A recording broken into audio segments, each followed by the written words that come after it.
It says, at that time, the disciples came to Jesus saying, "Who is the greatest in the kingdom of heaven?" And calling to him a child, he put him in the midst of them and said, "Truly, I say to you, unless you turn and become like children, you will never enter the kingdom of heaven. Whoever humbles himself like this child is the greatest in the kingdom of heaven." Now, most preachers like to constantly rebuke the disciples for like this, like they're still politicking to be first in the kingdom of heaven. But I like to be a lot more generous to them because I can see myself in them all the time. Plus the fact, I don't think this is really all that terrible a thing to ask. I think it's probably pretty good to want to aspire to be the greatest in heaven. I also see it as evidence of love when you want to be the one who's loved most in return. Children do it, just as I know mine do. Kimber likes to phrase it in the negative. She's always, "Well, I know I'm not the favorite. The boys are your favorite." So she can get reassurance that she is loved. Noah likes to go the opposite extreme. He just confidently goes, "I know I'm the favorite," even though we've never confirmed that for him, but he confidently says it all the time. Luke, he does some kind of weird psychic thing with my wife. He just kind of goes up and like raises his eyebrows, which just indicates like we all know who mom's real favorite is. So they all do it. The problem with the kids vying to be the favorite, though, and the bigger problem with the apostles all wanting to be the greatest in the kingdom of heaven, is when they get the specific instructions on how to legitimately attain that title, they ignore them. They all want to be the favorite, they just don't want to do the work for the title. So it doesn't matter to you guys how to be my favorite, but I think it probably does matter to you how you can be greatest in the kingdom of heaven. So we'll go back to what Jesus says. "Truly, truly, I say to you, unless you turn and become like children, you will never enter the kingdom of heaven. Whoever humbles himself like this child is the greatest in the kingdom of heaven." Now, I assume this is a very young child, and it's also confusing for us in our culture because American 21st century children do not act like first century Middle Eastern Jewish children.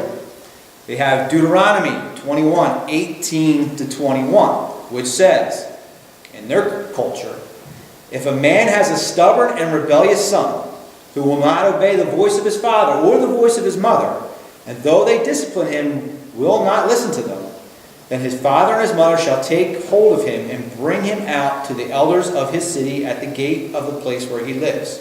And they shall say to the elders of the city, 'This our son is stubborn and rebellious.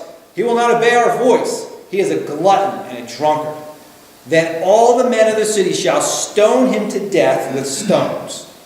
So you shall purge the evil from your midst, and all Israel shall hear and fear." Now, in case you're wondering, there is no record of any kid actually getting stoned to death for disobeying. I think the efficacy of this command being there in the presence of this culture, we have in the last line, which says, "All Israel shall hear and fear." It's really just this threat itself which accomplishes the goal. Like we had a paddle hanging in our kitchen for years. It only had to come off the wall one time. And Kimber actually hit it for a couple months, and we didn't even notice it was gone. So it's just really the threat. So it's safe to assume that the children of this time, the ones that Jesus is talking about, knew their place. They were quiet, respectful. They didn't assert their rights because, frankly, they really didn't have any back then. They understood their complete dependence on their parents. And this is the kind of child that Jesus called to him and is calling us to resemble. Now, I frequent another page for self-proclaimed philosophers. It's a philosophy page. And the single most universal characteristic I see of all atheists is almost absolute, unmitigated, and ridiculous arrogance. Romans 1:22 describes them all perfectly. Claiming to be wise, they became fools. So whenever I put anything on there about God, they scoff at it, but then they applaud each other for like the craziest of theories. Like this Thursday, they were discussing the fact that there's no such thing as a circle. And that we're actually all in the Matrix. And they're all writing like, oh, it's such a brilliant theory. And they're like applauding each other left and right, like how great their minds are. But if I quote Augustine or C.S. Lewis or like two of the greatest philosophers in history, they'll say, who's this idiot? So it's just like absolute arrogance. And this is what Jesus means when he says, truly I say to you, unless you turn and become like children, you will never enter the kingdom of heaven. And whoever humbles himself like this child is the greatest in the kingdom of heaven. He's basically saying that all these people out there, these self-proclaimed philosophers and basically all us adults, stop thinking you know better. Stop relying on yourself.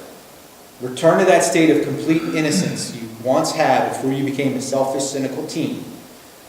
Return to the time when your greatest pleasure was to please your parent. You knew everything you owned came from them. You knew that your next meal was solely because of the grace of your parent. Their word was absolute truth to you and the law. You began your day waking them up, and you fell asleep lying on their chest. This is what God wants you to do with him. He doesn't need theologians, doesn't need philosophers, doesn't need scholars. He wants loving children who will rely on him and find joy in his presence. Just fall asleep at night laying on his chest.